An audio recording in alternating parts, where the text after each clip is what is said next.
Today, we bring you movers and shakers on the African continent.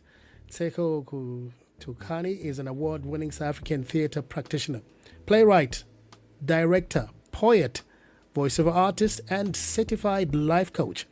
He is the founder and creative officer of Officer Elevator of the Garland's House production in Bloemfontein. Renowned for his poetic storytelling and socially engaged work, he has performed and facilitated workshops across all 9 provinces of South Africa, as well as in Botswana and Lesotho.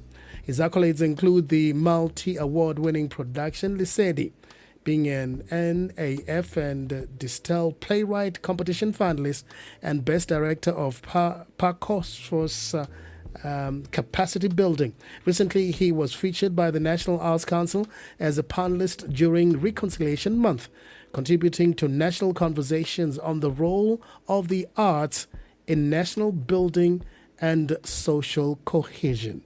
Good evening. Welcome, TK. Thank you very much for having me. I greet you and a beautiful audience. Thank you for welcoming me, sir. Thank you for hanging out, with us on a cold winter's night like this Thursday night. But, you're a man and a person of interest. We want to talk about some of the work you've done. Tell me about Dear Son. It's a one-actor choreo poem. That's a lot of work to do. What made you choose poetry and monologue and music and language? How did this project come together? Actually, I realized very early that this story could not survive inside a conventional play structure. So fatherlessness is not something that happens in a straight line. It lives in memory, in the body, in silence, and in the spaces between words. So as a poet, poetry allowed me to speak where ordinary language fails. So music allowed us to feel what words cannot explain. The monologue format also creates intimacy because the audience is not watching a character. They are actually sitting with a son who is trying to make sense of inheritance, of grief and love. And love actually is. Yeah, this is a very sensitive issue, growing up without a father, sometimes cultural pressures. A lot of people grow up without fathers. Yeah, the production explores absence, inherited pain, and resilience. What personal or community experiences did you put into this project? Well, the piece is deeply personal. I lost my father at the age of 8, and for many years I carried questions that had no language. At the same time, I grew up seeing many young men around me navigating life without fathers for different reasons. So some fathers passed away, some were absent, and some were emotionally unavailable. So I realized that this is not an individual story. It is actually a collective one. So Dear Son became my way of asking difficult questions while honoring the people who remained, especially my mother, or I would say our mothers. What is the one question you would have wanted to have asked your father if he was still around today? Wow. That has been actually a difficult one. The most question I would love to ask is that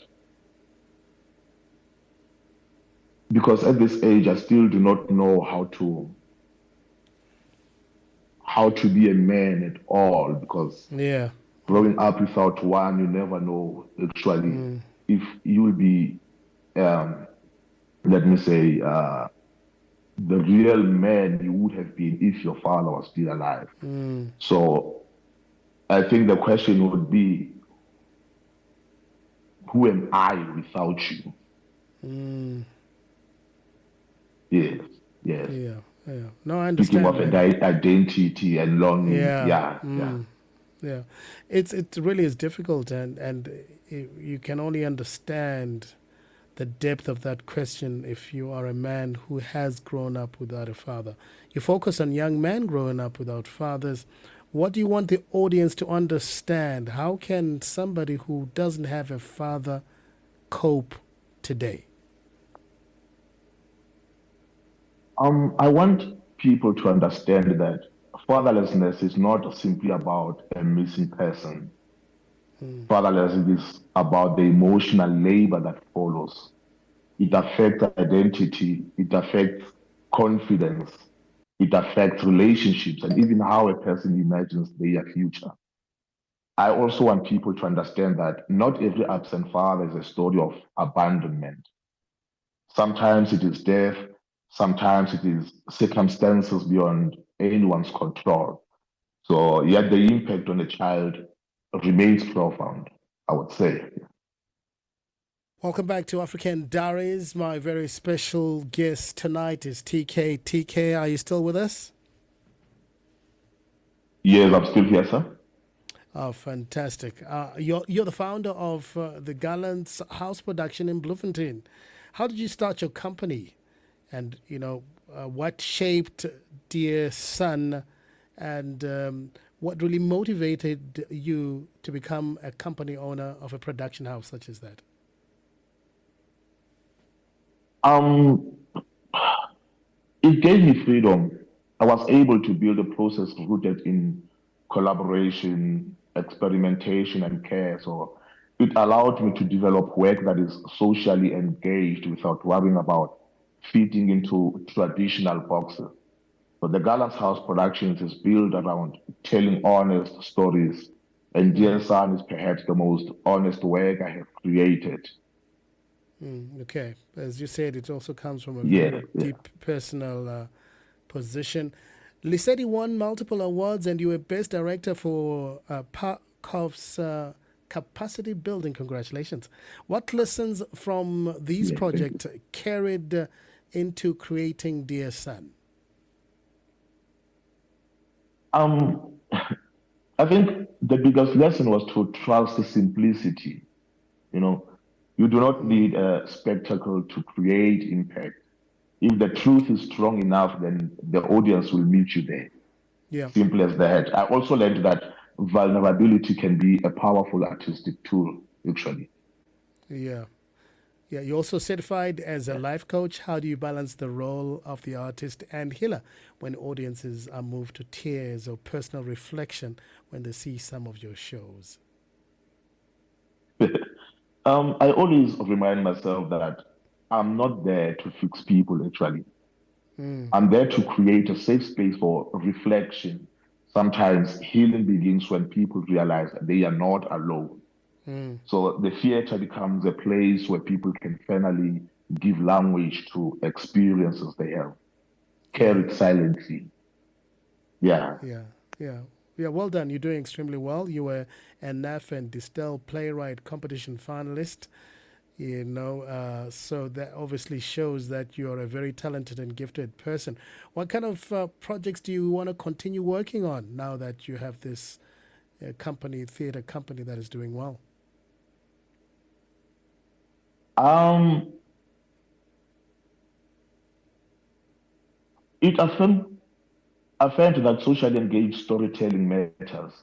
So Mm, it reminded me that difficult conversations belong on our stages and that audiences are ready for work mm, that is both artistic and honest. mm.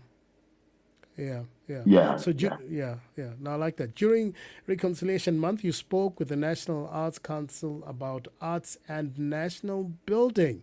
What do you mean by arts can actually be an important player in national building?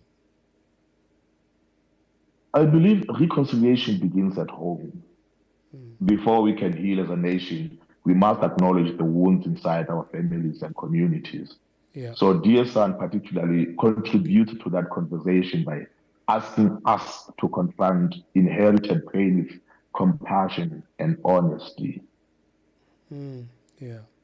One of the interesting Yeah. things that you did with Dear Son as a choreo poem, you know, I believe that it demands a lot from a performer. How do you train actors to hold the emotion and the weight for such a long time during a performance?